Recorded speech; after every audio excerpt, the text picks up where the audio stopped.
Today on Joe's Geek Show, we're going to be talking about Batman 89, issue number 2. What's going on, and welcome to Joe's Geek Show, the video series where we talk comics. And before we get started, if you're new and like to support the channel, you can do so by hitting that like button, clicking that subscribe button, and sharing. And with that, well, we've had one issue of Batman 89, and it's okay. Let's see how issue number 2 goes. Written by Sam Hamm, with art by Joe Quinones, colors by Leonardo Ito, and letters by Clayton Cowles. And this book continues with Batman facing down the National Guard, but manages to use his grappling hook and smoke bomb to get away.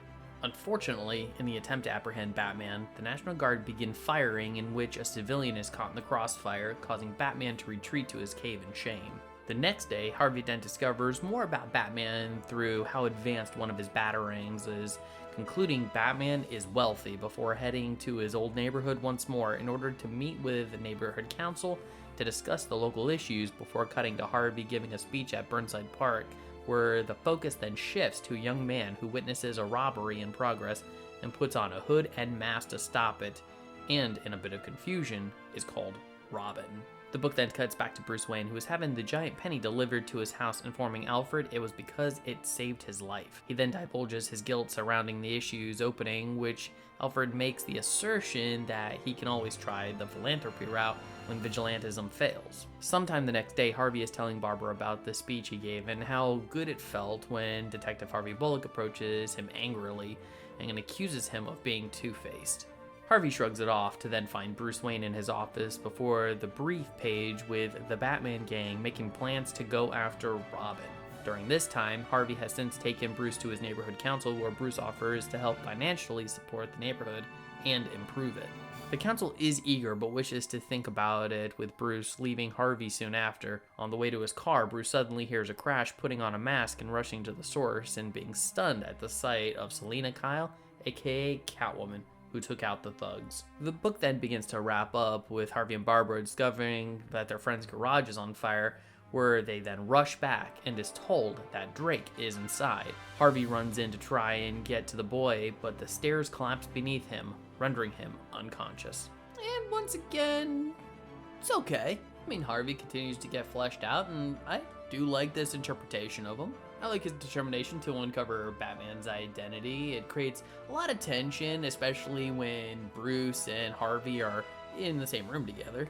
And the idea that Harvey thinks he has to project two different versions of himself, one to the people in his old neighborhood and then one to the Gotham elites, is a very interesting dynamic, I'd say. Because this does create a bit of a push-pull with him a little bit, as some are having trouble figuring out which is the real Harvey, specifically when Bullock gets angry with him. You can really tell it came from him acting one way around, say, Harvey or the police, and then, of course, when he spoke negatively about the police to the people in his neighborhood.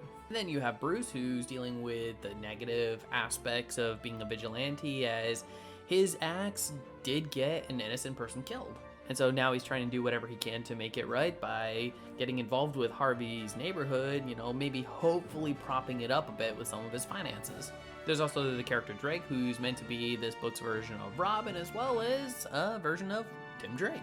And it's really hard to say much about this character right now because we still don't know that much about him. I mean, we know he stays with Harvey's friend in the garage. We know that he's very tech savvy. But as far as who he is and his background, it's still a bit of a mystery. And I will admit I am a bit disappointed they're not going the Dick Grayson route first because, well, Dick Grayson is the first Robin. But hey, if the character ends up being awesome, then it doesn't really matter. Then there's the return of Catwoman for a page, because Selina has been MIA since the end of Batman Returns, and according to Bruce's reaction, this is most likely the first time he's seen her since. And I was hoping we'd get at least one more page or just a couple more panels with her in it, because, I mean, this is a very big moment. But that's also kind of the nature of this book. There's just so much going on, and it's so packed and condensed that the pace is just, like, really fast. Which at times makes it a little hard to get into because the scenery's changing really quick. And like the previous issue, there are little various Easter eggs sprinkled throughout the book.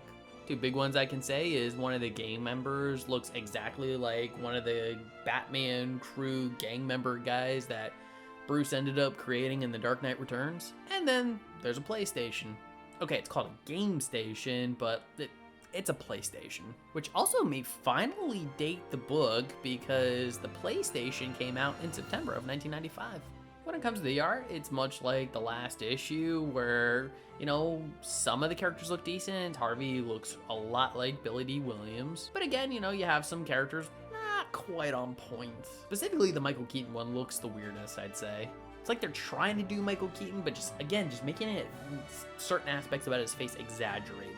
But probably the biggest design issue I had with this book was Catwoman's pseudo redesign. Because in Batman Returns, her suit was more or less a one piece. There was like, you know, all the stitching throughout. But here it's like they took the top half of that and then like cut her off at the waist, and then she's got like purple stockings with just plain black boots. None of those like stitching patterns or anything like that, and these, you know, little circles and stuff that comprise her belt. It's like they wanted to take the Batman Returns suit and then combine it with the aspects of like one of her comic versions, which kind of caused it to clash a little bit because again, you had the Batman Returns suit, which was designed to be a one piece, but then they just decided to change the bottom. Oh yeah, and I did forget to mention in my last review for issue number 1 that I'm not feeling the white eyes on Batman. Because there's something with the movie design where the white eyes just, they don't look right. I personally would have preferred if they just would have done like regular eyes and then just put the black eye makeup on. But all in all, it's still decent. There's a bigger story definitely at work here, and I'm going to keep reading. And with that, I'm going to score Batman 89, issue number 2, a 7 out of 10. So Batman 89, issue number 2. What did you think about this book? If you've read it, I'd love to hear your thoughts. Please leave your comments in the comment section below.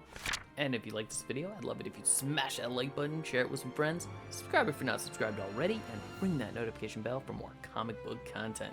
And if you're wondering what to watch next, consider one of these 2 videos. Alright, take care, have a great day, and as always, stay geeky.